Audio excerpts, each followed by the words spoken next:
প্রতি রাতে মেয়েটির বিছানায় একটি কালো সাপ আসতো। প্রথম সে ভাবতো এটা মনে হয় তার স্বপ্ন ছিল, কিন্তু একদিন সে বাথরুমে গিয়ে তার বসকে সাপের লেজ লুকাতে দেখলো। তখন সে বুঝতে পারলো তার বসই ওই কালো সাপ।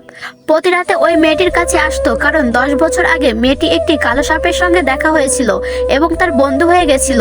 সে বেখেলিতে বলে ফেলছিল যে সে বড় হয়ে সাপটিকে বিয়ে করবে, কিন্তু সাপটি এটা সত্যি বিশ্বাস করলো এবং সে অপেক্ষা করতে লাগলো। সে তার বুদ্ধিতে একটি বড় কোম্পানি তৈরি করলো এবং সেখানকার সিও হলো। একদিন মেয়েটি ঘুম থেকে উঠে ওই কোম্পানিতে চাকরির জন্য গেল, কিন্তু সিও তাকে প্রথমবার দেখেই চিনলো এবং তাকে সাথে সাথেই তার পার্সোনাল সেক্রেটারি নিয়ে নিল।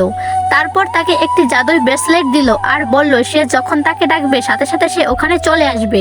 কিন্তু মেয়েটির মনে হলো সে মজা করছে, কিন্তু সে যখন রাস্তায় বের হলো হঠাৎ একটি গাড়ি তার দিকে আসতে লাগলো।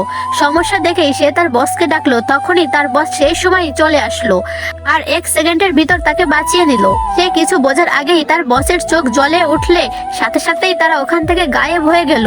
যখন সে চোখ খুললো দেখলো সে তার বসের গাড়িতে, কিন্তু তার কিছুই মনে নেই। তখন তার ফ্রেন্ডের মেসেজ আসলো যে সে তার কাছে একটি কালো সাপ দেখলো। মেয়েটি ভাবলো ওই ছোটবেলার সাপটি। সে তখন বলতে লাগলো ছোটবেলায় সে একটি সাপকে দেখছিল এবং না বুঝে তাকে বিয়ে করার কথা বলেছিল, কিন্তু একটি মানুষ কখনো সাপকে বিয়ে করতে পারে না। এটা শুনে ছেলেটির মন ভেঙে গেল এবং সে বাসায় গিয়ে বিছানায় শুয়ে এদিক ওদিক ফিরতে লাগলো আর ভাবলো মেয়েটিকে আর কখনো সে পাবে না। পরের দিন সকালবেলায় সে মেয়েটিকে তার কোলে টান দিল এবং বলল তার কি কোনো বয়ফ্রেন্ড আছে। মেয়েটি তখন হ্যাঁ বলে চলে গেল। তখন কালো সাপটি তার চোখ বন্ধ করে মেয়েটিকে দেখতে লাগলো।